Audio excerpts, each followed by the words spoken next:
نیجان علاقه کې عزتمنو یو خلک خپل د تره زوی یعنې په خطا کې تېنه ووژلی شو. اخر عزتمنو دغه کس چې دی نو دغه بل د تره د زوی مرسلان خان عزتمنو دا د عدالت ته پیش کړی شو او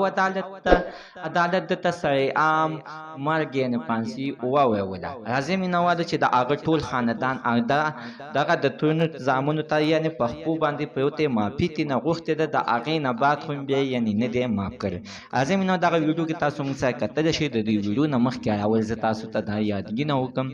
تاسو کو چینل زموږ په دې سوپر کلیک چینل کې نوي وئ، چینل هم نوي سبسکرایب کړئ، مهرباني وکړئ تاسو زموږ د سوپر کلیک چینل د سره سبسکرایب کړئ،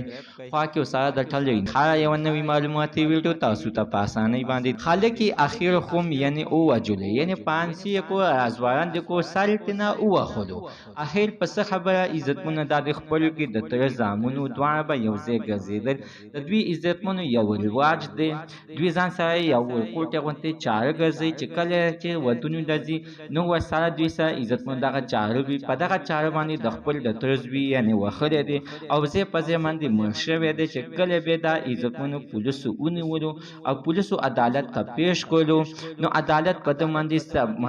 سمدستي چې اډو خبرو ته یې پرېنښودلو او نه معافۍ ته پرېښودلو، سمدستي په ده باندې سزا وویله چې د هغه غوندې ختم کړی شي. اخر د ده کورنۍ ورغلې ده د هغوی ته د معافۍ دپاره چې معافي ترېنه غواړي. عزتمنو پیسې، سونا، ډالر، ریالونه هر څه خو یې ورته ورکړي دي چې ویل کېږي چې 7,00,000 ریال یعنې ورکړی شول، خو هغوی د هغه خلک مور بیا هم عزتمنو دا مرسلان خان یعنې معاف نه کړی. د دغې د وجې نه چې عزتمنو هلته کې قانون دی، قانون مضبوط دی، قانون چې په هره طریقه وي د ده نه به سر والي کېږي، خو چېرته د هغه کورنۍ وغواړي چې دا معاف کړي نو دا بیا معاف کېدلی هم شي، خو عزتمنو معاف یې نه کړلو. اخر هم د ده نه هم سر زموږ د سره تر ننه معلومات د دې ځای پورې د نوي معلومات دپاره د سره سوپر کلیک چینل د سره سبسکرایب کړئ، خوا کې ورسره د ټلوي نښان ووهئ چې هره یوه نوې معلوماتي ویډیو تاسو ته په اسانۍ باندې در ورسي.